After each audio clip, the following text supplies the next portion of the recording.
back, everyone. Today we're going to have a side-by-side of Founder's Dirty Bastard. This is the 2018 version, and this is the 2020 version.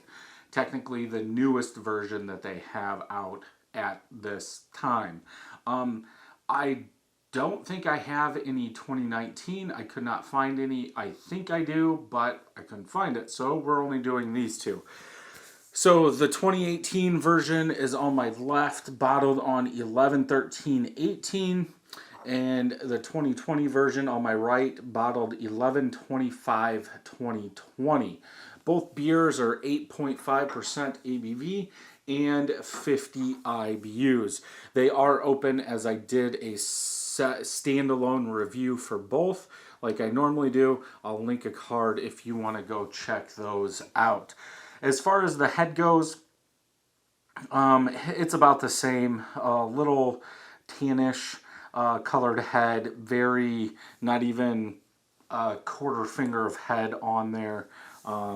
It looks like the 2020 version has a little bit more lacing on there than the 2018 version, but yeah, whatever.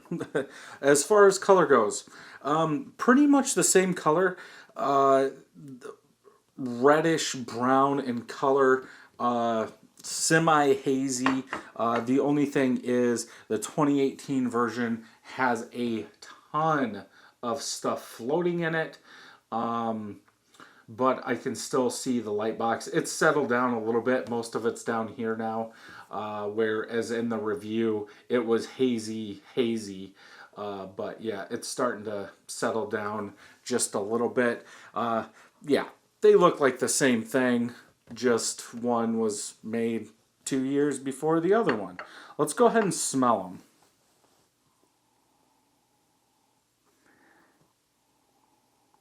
A little smoky caramel sweet syrup smell in there.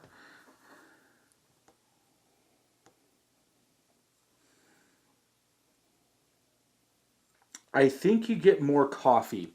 The 2020 version has pretty much the same smell, just I'm getting a lighter coffee. Like more coffee is coming out. I'm not saying that the 2018 doesn't have it. I think it's just covered up more. It almost kind of smells like a barrel aged, like a very light barrel aged beer.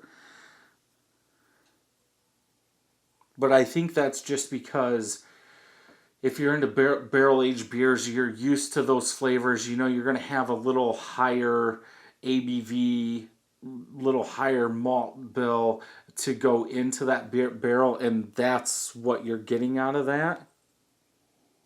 Where the 2020 maybe hasn't had time to mature, so that malt hasn't melded together. All those 7 different malts that they use haven't, meshed together as well yet, so they're just fighting for what it is.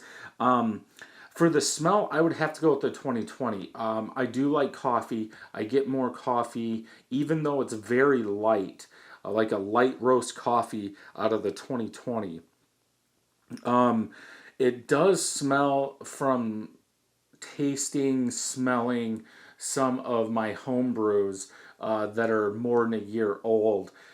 You can kind of tell that it's an older smell, like that malt is starting to take over, where the 2020 version is a little bit more crisp, a little harsher edge, and more stuff's coming through than just like that malt. I think you see that if you ever pick up like a 6 to 12 month old double IPA, when maybe shelf life is 3 months and you're tasting it at 9 or 12 months and that malt is starting to take over. There's still hops there, but the malts are really starting to take over. That's kind of what I get out of the 2018. Let's go ahead and taste.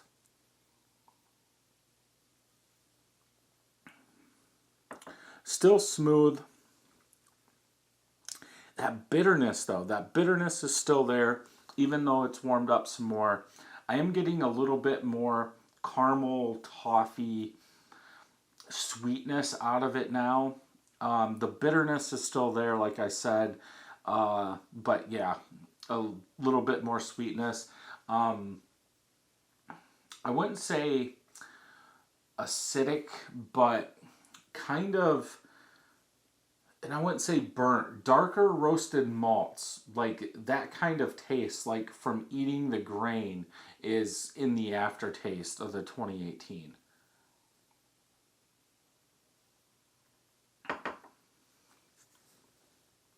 Yeah, 2020 version, smoother. You get that roasted malt, that light roasted coffee sweetness with caramel in there. And it's not as bitter. It seems like it does flow a little better. But I'm not saying you should age these beers. 8.5, should you be aging it? I did. Um, yeah.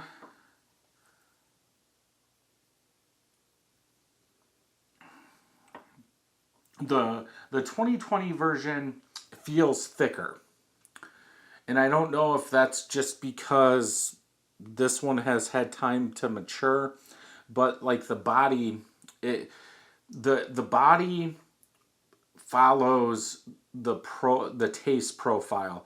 Like I would expect that body on, a malty beer, where this is malty, but it seems like the body on this is lighter, like not even medium. Um, so it could just be perceived, but I've got them side by side, and that's what I get.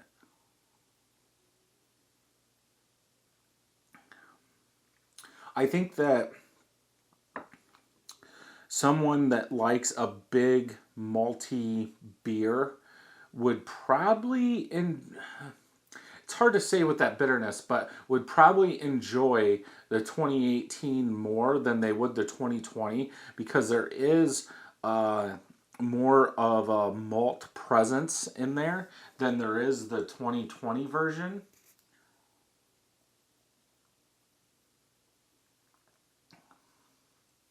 But I think the 2020 version has more coffee, and I like coffee, so at least in my opinion, and if you follow me on Untapped, you can see from the scores, I would go with the 2020 version.